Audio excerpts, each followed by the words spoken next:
বিলাসীপাৰাৰ টুকুৰাবান্ধাত লোমহৰ্ষক হত্যাকাণ্ড এমাহ পূৰ্বে অতি নৃশংসভাৱে হত্যা কৰি গাঁতত পুতি থোৱা বোৱাৰীৰ অৰ্ধগলিত মৃতদেহ উদ্ধাৰ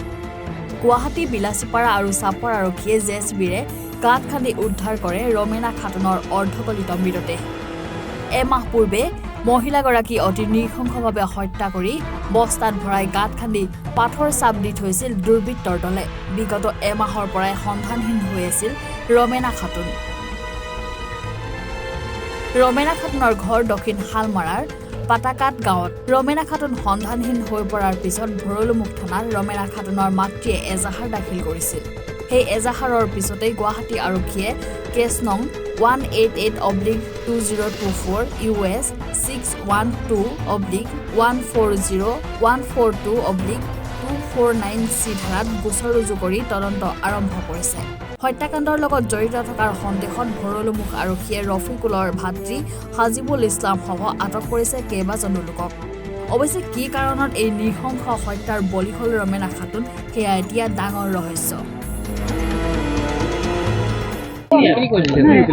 একো এটা কনফিউজনত আমি আহিব পৰা নাই তো জাষ্ট মানে আমাৰ এটা চলিয়ে আছে তো আমি যেতিয়া কিবা কনফিউজনত আহো তাৰপিছত মানে আপোনালোকে গম পাবই আৰু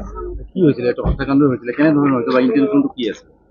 এতিয়া আমি সাসপেক্টেড মাৰ্ডাৰ হেৰি ভাবিছো তো আমি এটা বডি ৰিকভাৰো কৰিছো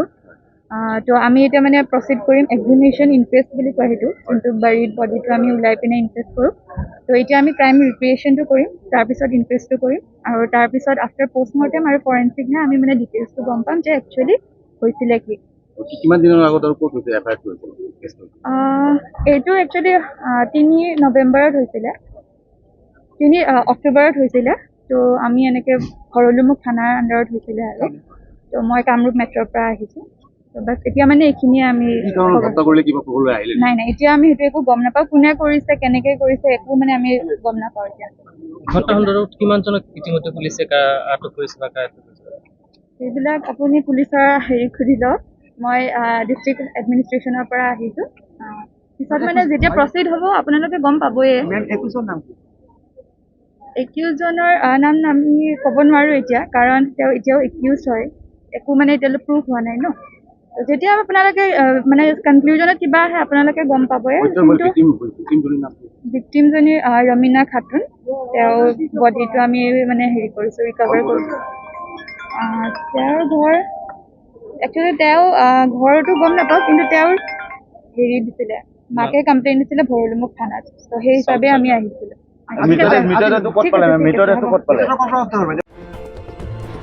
bureau report any Bharat 24 Zubeen গাৰ্গৰ গীতসমূহৰ ওপৰত আধাৰিত গানে কি আনে নামৰ এটা সুন্দৰ অনুষ্ঠান আপোনালোকৰ ওচৰলৈ আহি আছে অতি শীঘ্ৰে অহা 15 আগষ্টৰ পৰা ধেমাজিৰ পৰা প্ৰথম অডিশ্যন আৰম্ভ হ'ব আৰু সেই অডিশ্যনৰ যোগেদি বিভিন্ন কণ্ঠশিল্পীসকলে যিসকলে এই অনুষ্ঠানত যোগদান কৰিব বিচাৰে তেওঁলোকে এই অডিশ্যনৰ যোগেদি আগবাঢ়ি আহক আৰু জুবিন গাৰ্গৰ বহুত ভাল লগা গান আমি সদায় শুনি আহোঁ আৰু আপোনালোকৰ যদি ভাল লগা গান থাকে জুবিন গাৰ্গৰ আপোনালোকে গাই ভাল পায় তেন্তে অডিশ্যনত যোগদান কৰক মোৰ ফালৰ পৰা আন্তৰিক শুভকামনা থাকিল এই সম্পূৰ্ণ অনুষ্ঠানটোলৈ ধন্যবাদ